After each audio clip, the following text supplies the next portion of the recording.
അമേരിക്കയുടെ USS Abraham Lincoln എന്ന് പറഞ്ഞ കപ്പൽ ഗോസ്റ്റ് മോഡിലോട്ട് ചേഞ്ച് ആയിട്ടുണ്ട്. ഗോസ്റ്റ് മോഡിൽ ചേഞ്ച് ആവാൻ രണ്ട് കാര്യങ്ങളേ ഉള്ളൂ. ഒന്നുകിൽ ഇവർ ആക്രമിക്കാൻ പോവാണ് ഇറാനിലോട്ട് കംപ്ലീറ്റ്, അതല്ലെങ്കിലോ ഹൂത്തികളെ പേടിച്ചിട്ട്.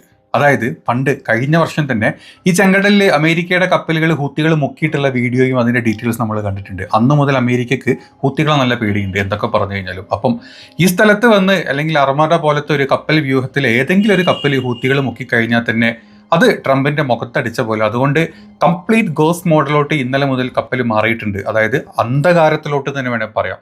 കപ്പൽ കാണാത്ത രീതിയിൽ കംപ്ലീറ്റ് സിഗ്നൽസും ഓഫ് ചെയ്തിട്ടുണ്ടെന്നാണ് പറയുന്നത്. That regime is probably weaker than it has ever been, and the core problem they face, unlike the protests you saw in the past on some other topics, is that they don't have a way to address the core complaints of the protesters, which is that their economy is in collapse. നിങ്ങളൊന്ന് ആലോചിച്ച് നോക്കുക, അമേരിക്കയുടെ വിദേശകാര്യ secretary എന്ന് പറയാണ്, Marco Rubio എന്ന് പറയാണ്, ഇറാനിലെ സാമ്പത്തിക ശേഷി വളരെ മോശമാണ്, ഇറാന്റെ സമ്പദ്ഘടന മൊത്തം താറുമാറായി കിടക്കുകയാണ്, അവർ കിട്ടുന്ന കാശ് മൊത്തം ഈ പറഞ്ഞ ഉപരോധങ്ങൾ മൊത്തം അടിച്ചേൽപ്പിച്ചിട്ടുള്ള ഇറാൻ അവരുടെ എണ്ണ തന്നെ വെക്കുന്നത് അവർ ബ്ലാക്ക് മാർക്കറ്റിലാണ് വെക്കുന്നത്. ഡയറക്റ്റ് ആയിട്ട് വെക്കാൻ പറ്റാത്തത് കൊണ്ട്, അമേരിക്കയുടെ അതായത് ഡോളർ വിനിമയം നടക്കാൻ പറ്റാത്തത് കൊണ്ട് ഇത്രയും കഷ്ടപ്പെട്ട രാജ്യം അവരുടെ സേഫ്റ്റിക്ക് വേണ്ടിയിട്ട് അവർ ഈ പറഞ്ഞ സൈന്യത്തിനും ബാക്കിയുള്ള വെപ്പൺസിനും ഒക്കെ പൈസ മുടക്കുന്നുണ്ട്.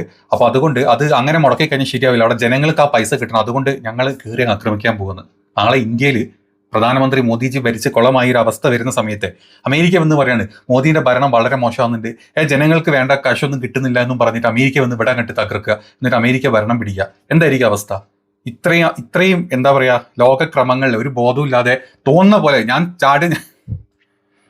പോലെ ഞാൻ എന്ത് കാണിക്കും എന്ന് പറയുന്ന ഒരു പ്രസിഡന്റും അയാളുടെ കൂടെ അയാളെ താങ്ങാൻ വേണ്ടി ഇത്തരത്തിലുള്ള കുറെ വക്താക്കളുമാണ് അമേരിക്കയുടെ സൈഡിൽ നിന്നുള്ളത്. അപ്പോൾ ഈ വീഡിയോ ഇഷ്ടപ്പെടുന്ന ആൾക്കാരെ മാക്സിമം തുടക്കത്തിൽ തന്നെ ലൈക്കും ചെയ്യണം, കമൻറ്റും ചെയ്യണം.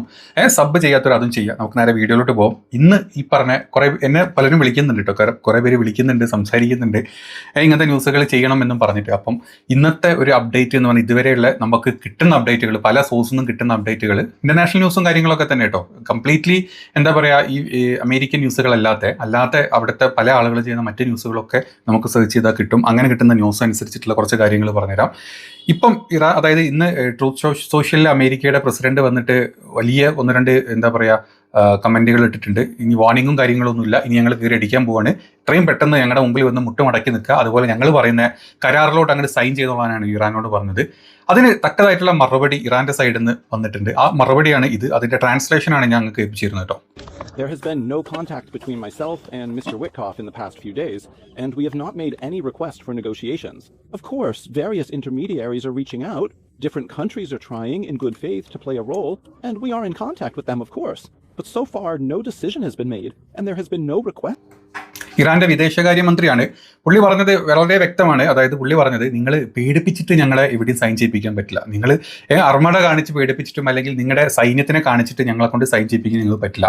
അതല്ലാണ്ട് നേരിട്ട് വന്നിട്ട് ഒരു പ്രോപ്പറായിട്ടുള്ള ത്രൂ ചാനലിൽ വന്നിട്ട് ഞങ്ങളും നമ്മൾ ഒരുമിച്ച് ഒരു കാര്യങ്ങൾ ഡിസ്കസ് ചെയ്ത് രണ്ടുപേർക്കും ഇത് ഓക്കെ ആണോ കറക്റ്റ് ആണോ നോക്കിയിട്ട് ഒരു കരാർ, ഒരു ഡീലിലോട്ട് വരികയാണെങ്കിൽ നമുക്ക് ആലോചിക്കാം. അതല്ലാണ്ട് നിങ്ങൾ പേടിപ്പിച്ചുകൊണ്ട് ഞങ്ങൾ വന്ന് അവിടെ സൈൻ ചെയ്യാൻ പോകുന്നില്ല എന്ന് വ്യക്തമായിട്ട് എല്ലാ മാധ്യമങ്ങളുടെ മുമ്പിലോട്ടുമാണ് ഇന്ന് അബ്ബാസ് അറാച്ചിയുടെ പ്രതികരണം വന്നിട്ടുള്ളത്. ഇനി അത് മാത്രമല്ല, അമേരിക്കയുടെ സൈഡിൽ ഏത് രീതിയിലുള്ള ആക്രമണം ഉണ്ടായിക്കഴിഞ്ഞാൽ സ്പോട്ടിൽ ഫസ്റ്റ് അടി തെല്ലവൈവിലായിരിക്കും എന്നാണ് ഇറാന്റെ തന്നെ സൈനിക ജനറൽ ആയിട്ടുള്ള ആളുടെ പേര് ഞാൻ പറഞ്ഞുതരാം. ആളിട്ട പോസ്റ്റാണ് നിങ്ങൾ ഈ കാണുന്നത്. അലി ഷാമിലി, അതായത് സെക്യൂരിറ്റി കൗൺസിൽ സെക്രട്ടറിയാണ്. പുള്ളി ഇന്ന് തുറന്നടിച്ചിട്ടുണ്ട്, ഏത് രീതിയിലുള്ള ആക്രമണം വന്നു കഴിഞ്ഞാലും ഫസ്റ്റ് ഞങ്ങൾ അടിക്കാൻ പോകുന്ന ഒരു സ്ഥലം തെല്ലവീവായിരിക്കുന്നത്. കാരണം ഈ പറഞ്ഞ എല്ലാ കുത്തിത്തിരിപ്പും ഉണ്ടാക്കി ഇത്രയും വലിയൊരു സൈനിക സന്നാഹങ്ങൾ അങ്ങോട്ട് കുത്തിത്തിരിച്ച് വിട്ടിട്ട് മിണ്ടാണ്ടിരിക്കുന്ന, ഒന്നും അറിയാത്ത പോലെ മിണ്ടാണ്ടിരിക്കുന്നുണ്ട് ഇപ്പോൾ ആര്?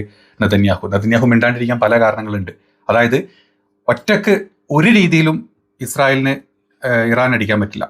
മാത്രമല്ല ഗസ യുദ്ധം കഴിഞ്ഞിട്ടില്ല, ഇപ്പോഴും അതിൻ്റെ ബാക്കി നടന്നുകൊണ്ടിരിക്കുന്നത്. അതല്ലാണ്ട് എന്താ പറയുക, യമനിലും ഈ ഹൂത്തികളുടെ സൈഡിലോട്ടും മറ്റേ ഹിസ്ബുള്ളയുടെ സൈഡിലോട്ടും അങ്ങോട്ടും ഇങ്ങോട്ടും സകല സ്ഥലത്തോട്ടും ബോംബുകളും അതും ഇതും വിട്ട്, പിന്നെ ഇറാൻ വിട്ട 10-700 ബോംബ് തടുത്തു. മൊത്തത്തിൽ എന്താ പറയുക, വെപ്പൺസ് കയ്യിലില്ലാത്തൊരവസ്ഥയിലാണെന്ന് ഇന്നലെ വ്യക്തമാക്കി ഇയാൾ പറഞ്ഞു. അതായത് നമ്മുടെ നെതന്യാഹു ഇന്നലെ പറഞ്ഞിട്ടുണ്ട്. ഇന്നലെ ഓപ്പൺ ഇതിലായിരുന്നു സംസാരിച്ചിരുന്നത്. അതിന് കുറ്റപ്പെടുത്തിയത് ബൈഡനാണ്. അതായത് ബൈഡനുള്ള സമയത്ത് ഞങ്ങൾക്ക് വേണ്ട പോലെ ആയുധ കരാറുകളിൽ ഒപ്പിട്ടില്ല, അല്ലെങ്കിൽ അമേരിക്ക സപ്ലൈ ചെയ്തില്ല വേണ്ട ആയുധങ്ങൾ, അതുകൊണ്ട് ഞങ്ങൾ ഔട്ട് ഓഫ് സ്റ്റോക്ക് ആയിക്കൊണ്ടിരിക്കുകയാണ്, ഞങ്ങളുടെ കയ്യിൽ വേണ്ട വെപ്പൺസ് ഇല്ല എന്ന് പച്ചക്ക് ഇന്നലെ വന്ന് പറയുകയും ചെയ്തിട്ടുണ്ട്.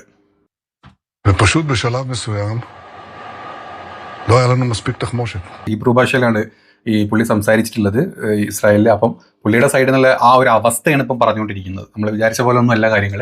ഓരോ സൈഡിൽ നിന്ന് അവർ പറയാണ് ഇങ്ങനെയൊക്കെ കാര്യങ്ങളുണ്ട്. നമ്മുടെ മുമ്പിലോട്ട് കാണിച്ചിരുന്ന അല്ലെങ്കിൽ നമ്മുടെ മലയാള പത്രങ്ങളിൽ കാണിച്ചിരുന്നത് തീർന്നു അടിച്ചു പിടിച്ചു ഇറാൻ തീരാൻ പോവാണ്. ചുമ്മാ നിങ്ങളൊന്നൊന്ന് ആലോചിച്ച് നോക്കി. രാവിലെ 24 എടുക്കുമ്പോൾ നിങ്ങൾ ന്യൂസ് 18 എടുത്തോ, ഏഷ്യാനെറ്റ് എടുത്തോ, നിങ്ങൾ ഏതെടുത്താലും നിങ്ങൾ ഇങ്ങനത്തെ ഈ ഡിസ്കഷൻസും കാര്യങ്ങളും ഒന്നും നിങ്ങൾ കാണില്ല. അമേരിക്കയുടെ പ്രസിഡന്റ് എന്ത് പറഞ്ഞോ അവരെന്താ ചെയ്യാൻ പോകണമെന്ന് എപ്പോഴും പറഞ്ഞു. തിരിച്ച് ഇവരുടെ സൈഡിൽ നിന്ന് ഇവർ സെപ്പറേറ്റ്ലി പറയുന്ന കാര്യങ്ങൾ, നെതന്യാഹു പറയുന്ന കാര്യങ്ങളൊന്നും എവിടെയും നോട്ട് ചെയ്യപ്പെടുന്നതായിട്ട് ഞാൻ കണ്ടില്ല ഒരു ന്യൂസിലും മര്യാദയ്ക്ക്. അതുകൊണ്ടാണ് ഒരു ദിവസം 1-2 എങ്കിലും ഇതിൻ്റെ അപ്ഡേഷൻസ് പറയേണ്ടി വരുന്നത്. നമ്മളെ കേൾക്കുന്ന കാണുന്ന ഈ ചാനൽ ഇഷ്ടപ്പെടുന്ന അല്ലെങ്കിൽ ഈ ന്യൂസ് ഇഷ്ടപ്പെടുന്ന ആൾക്കാരോട് പറയേണ്ടി വരുന്നത്. ഇനി ഞാൻ തുടക്കത്തിൽ പറഞ്ഞു അമേരിക്കയുടെ ഈ USS എബ്രഹാം ലിങ്കൺ ഗോസ്റ്റ് മോഡിലോട്ട് ചേഞ്ച് ആയിട്ടുണ്ട്. ഇത് കുറേ ദിവസങ്ങളായിട്ട് പറയുന്നുണ്ട്.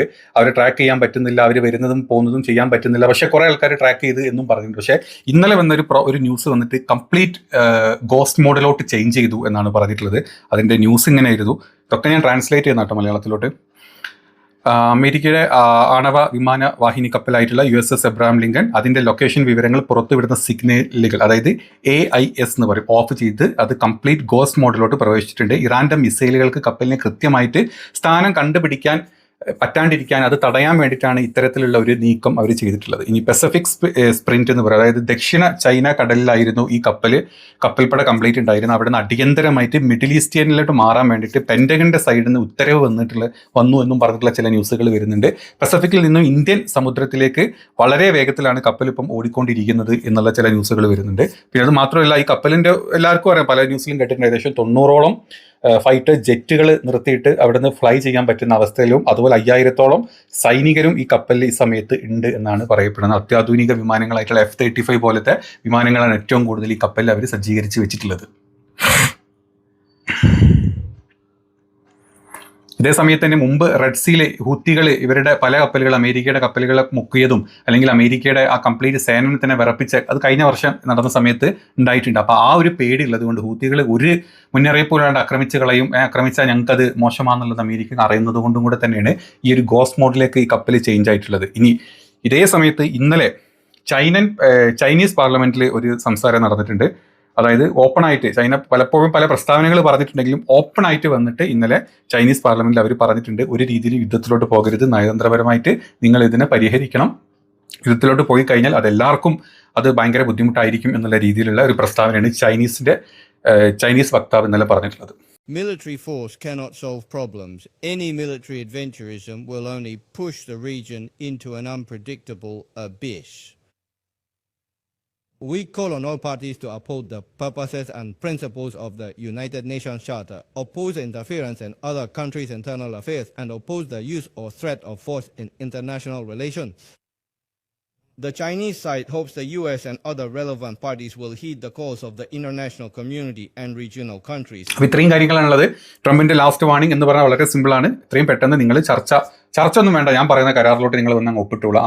പുതിയതായിട്ടുള്ള ആണവ കരാർ, ഈ ആണവ കരാറിൽ പണ്ട് ഇറാൻ ഒപ്പിട്ട് മുന്നോട്ട് പോയ സമയത്ത് അമേരിക്ക തന്നെയാണ് അതിൽ നിന്ന് പിന്മാറിയതും മറ്റു രാജ്യങ്ങൾ പിന്മാറിയ അവസാനത്തെ ഘട്ടത്തിലോട്ട് അല്ലെങ്കിൽ 4ാമത്തെ 5ാമത്തെ ചർച്ചയുടെ സമയത്താണ് ഈ പറഞ്ഞ ഇറാൻ ഇതിൽ നിന്ന് പിന്മാറുന്നത്. അതായത് ഇസ്രായേലിന് എന്തോ ആവാം, അവർ മറ്റേ AME അതായത് ഇന്റർനാഷണൽ അറ്റോമിക് എനർജി കമ്മീഷൻ്റെ ഒരു ഇതിലും സൈൻ ചെയ്തിട്ടില്ല. പക്ഷെ അവരുടെ കയ്യിൽ ഇഷ്ടം പോലെ ആണവായുധങ്ങളുണ്ട്, ഇവരുടെ ഒക്കെ കയ്യിലുണ്ട്. പിന്നെ ഇപ്പം നമ്മളെന്തിന് ഇവരുടെ മുമ്പിൽ മുട്ടുകുത്തുന്നു എന്നുള്ള ചിന്ത ഇറാൻ ഉള്ളതുകൊണ്ട് തന്നെ അവസാനം ഇറാൻ ഇത് പിന്മാറുന്നത്. ഇപ്പം അമേരിക്ക എന്ന് പറയുകയാണ് ഞങ്ങൾ ഭരണ സ്ഥാനത്തിൽ വന്ന് കൊപ്പിട്ടോ എന്ന് പറയുമ്പം അബ്ബാസ് അറാഗ്ചി വ്യക്തമായിട്ട് പറഞ്ഞു, പരസ്പരം ഒരു ബഹുമാനം വേണം, പരസ്പരം റെസ്പെക്റ്റും കാര്യങ്ങളും ഉണ്ട്, പരസ്പരം ചർച്ച ചെയ്തിട്ടാണെങ്കിൽ നമുക്കിത് ചെയ്യാം എന്ന് വ്യക്തമാക്കിയിട്ടുണ്ട് പുള്ളിയുടെ ഇന്നലത്തെ ആ വാർത്താ സമ്മേളനത്തിൽ ഞാൻ സ്റ്റാർട്ടിങ്ങിൽ വെച്ച് തന്നിട്ടില്ലേ. അതേ സമയത്ത് ഇന്ന് മറ്റൊരു കാര്യം കൂടെ വന്നിട്ടുണ്ട്. തുർക്കിയുടെ സൈഡിൽ നിന്ന് തുർക്കി പറഞ്ഞിട്ടുണ്ട് മധ്യസ്ഥം തുർക്കി നിൽക്കാം. ഇപ്പം അറാച്ചിയുടെ സൈഡിൽ നിന്ന് ഇങ്ങനെ ഒരു പ്രസ്താവന വന്നപ്പോഴാണ് തുർക്കിയുടെ സൈഡിൽ നിന്ന് ഇത് വന്നിട്ടുള്ളത്. മധ്യസ്ഥരായിട്ട് ഞങ്ങൾ നിൽക്കാം, ഒരു ഭാഗത്ത് ഇസ്രായേൽ ഒരു ഭാഗത്ത് US.